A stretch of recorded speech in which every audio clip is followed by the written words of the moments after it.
Türk sinemasına Cüneyt Arkın'ın Malkoçoğlu karakteriyle tanıdığımız geçtiğimiz yıllarda dizilere de konu olan Malkoçoğlu, evet gerçekten yaşamış bir Türk akıncısıydı. Ancak aslında Malkoçoğlu gerçekten yaşamış bir ailenin adıydı. Bu sülale Osmanlı İmparatorluğu adına büyük cesaretler sergilemiş ve gerçekten de pek çok düşmanı, özellikle Bizanslıları yenerek Osmanlı'nın yükselişini sağlamıştır. Sultan 1. Murat ve Sultan 2. Beyazıt döneminden itibaren Malkoçoğlu ailesi Türk akıncı birliklerine Rumeli seferlerinde hizmet etmiş bir sülaledir. Özellikle farklı yabancı kaynaklarda köklerinin Bosna'nın ünlü Malkoviç ailesine dayandığı öne sürülse de aslında Amasya kökenlidir. Bu cengaver aile yaptığı savaşlar ve cesaretleriyle pek çok padişahın sevgisini kazanır. Ailenin tarihi Malkoç Bey ile başlar. Malkoç Bey, Sultan 1. Murat ve Yıldırım Beyazıt dönemlerinde 1. Kosova Savaşı'nda, Nibolu Savaşı'nda birliklere komutanlık etmiş. Oğlu Mustafa da aynı şekilde okçu birliklerinin başında bulunmuştur. Çok başarılı işler yapan Malkoç Bey, ölümünün ardından Bulgaristan'da Malkoçova yani Burya bölgesinde gömülür ve türbesi hala buradadır. Kendisinden sonraki Malkoçoğulları kendi gibi savaşçı olarak devam eder. Bütün çocukları ve torunları Balkanlarda idari işlerde ve savaşlarda bulunup pek çok bölgede akınlar düzenlemiştir. Malkoçoğulları akıncı birliklerine komutanlık yapmışlardır. Malkoçoğlu soyundan gelen savaşçılar ve komutanlar tarihin ünlü komutanları ile çarpışmışlardır. Malkoç Bey'in oğlu olan ve Kosova Savaşı'nda babasıyla savaşmış Malkoçoğlu Mustafa Bey, 1400 yılında Timur'un Sivas Kalesi'ni kuşatmasına 3000 kadar asker ile 200.000 kişilik Timur ordusuna karşı kaleyi 2 hafta boyunca kahramanca savunur, ancak açlık ve susuzluk kalede baş gösterir. Bu sebepten ve Timur'un kaleyi teslim ettiğinde canlarını bağışlayacağını söz vermesi üzerine kale boşaltılır. Fakat Timur sözünde durmamış ve Malkoçoğlu Mustafa Bey'i kaleyi teslim ettikten sonra şehit etmiştir. Tarihte bir başka ünlü komutan tarafından bizzat öldürülen Malkoçoğlu ise Turali Bey olur. Malkoçoğlu Turali Bey 1514 yılında gerçekleşen Çaldıran Savaşı'nda bizzat Şah İsmail tarafından şehit edilir. Malkoçoğlu Mehmet Bey yine Malkoç Bey'in bir diğer oğludur ve Rumeli fetihlerinde yer almış, 1385'te ölür. Türbesi Gebze sınırları içerisindedir. En meşhur Malkoçoğlu ise film dünyasına adım atan karakterinin isim babası diyebileceğimiz kahraman ise Malkoçoğlu Bali Bey'dir. Malkoçoğlu Bali Bey, Fatih Sultan Mehmet zamanında sarayda Enderun'da yetişir. Kendisi son derece cesur ve akıllı bir askerdir. Osmanlı İmparatorluğu adına Balkanlarda seferlere öncülük eder. Özellikle Eflak ve Boğdan'da artan karışıklıkları bastırmasıyla ve Boğdan Eflak ordularını püskürtüp onları yenmesiyle adından sıkça söz ettirir. 1500 kişilik Akıncı ordusuyla 10.000 kişilik Eflak ordusunu bozguna uğratıp çok sayıda savaş ganimeti kazanması, Avusturya önlerine kadar akınlar düzenlemesiyle kahramanlıkları imparatorluk çapına yayılıp ününü arttırmıştır. Bu seferlerden sonra Malkoçoğlu Bali Bey 40.000 kişilik ordusu ile 1498 yılında Varşova şehrine kadar seferlerde bulunur. Sultan II. Beyazıt'ın kızı Hüma Hatun ile evlenen ve Bali Bey adında oğlu olan Malkoçoğlu damat Yahya Paşa, Bosna ve Rumeli Beylerbeyliği yapıp 1506 yılında vefat etmiştir. Onun isminden dolayı sonra gelen Malkoçoğulları Yahya Paşazadeler ismiyle de anılır. Tarihte 3 adet Malkoçoğlu Bali Bey bulunmaktadır. Diğer bir Malkoçoğlu Bali Bey ise Kanuni Sultan Süleyman döneminde yaşar. Özellikle Mohaç Meydan Savaşı'nda kahramanlıklar gösterip ordunun sağ kanadında yer almıştır. Kendisi 1548 yılında vefat etmiştir. Malkoçoğlu damat Yahya Paşa'nın torunu olan Mehmet Bey de Enderun'da yetişir ve Kanuni Sultan Süleyman'ın Zigetvar seferinde Gyula Kalesi'ni 2 ay gibi kısa sürede almasıyla adını duyurur. Malkoçoğlu Mehmet Bey 1570 yılında Sultan II. Selim döneminde Kıbrıs'ın fethi sırasında vurularak şehit olmuştur.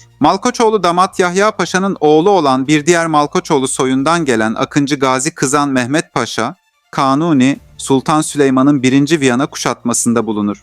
Çekya bölgesini işgal eden kuvvetlerin başında yer alır. Bu seferde Alman prensleri ile yaptığı savaşlarla birlikte Peć şehrini Almanlardan geri alması ile bilinir. Vertizo Savaşı'nda 45 bin kişiden oluşan Alman ordusunu tarumar eden Gazi Mehmet Paşa 1566 yılında Budin'de hayata gözlerini yummuştur. Yahya Paşazade Mehmet Bey'in bir diğer oğlu ve Ömer Seyfettin'in Kütük romanında konu ettiği Şifalı Arslan Paşa, Vertizo Savaşı'nda yer alan ve başarılı işler yapan komutan olsa da Sokullu Mehmet Paşa tarafından idam edilmiştir. Malkoçoğlu soyunun son temsilcisi Yavuz Ali Paşa olup Mısır Beylerbeyliği yaparken 1603 yılında İstanbul'a çağrılır ve sadrazamlık yapar. 1604 yılında Macaristan seferi sırasında Belgrad'da ölen Yavuz Ali Paşa'nın mezarı Yozgat Yerköy'dedir. Osmanlı tarihinde geniş yer bulan Malkoçoğlu sülalesi, akıncı özellikleri ve girdikleri savaşlardaki kahramanlıkları ile tarihe geçmiş, renkli ve yiğit bir sülaledir. Popüler kültürümüzde de özellikle sinema yoluyla büyük yer buldular. Aile olarak isimlerini Osmanlı'nın 14.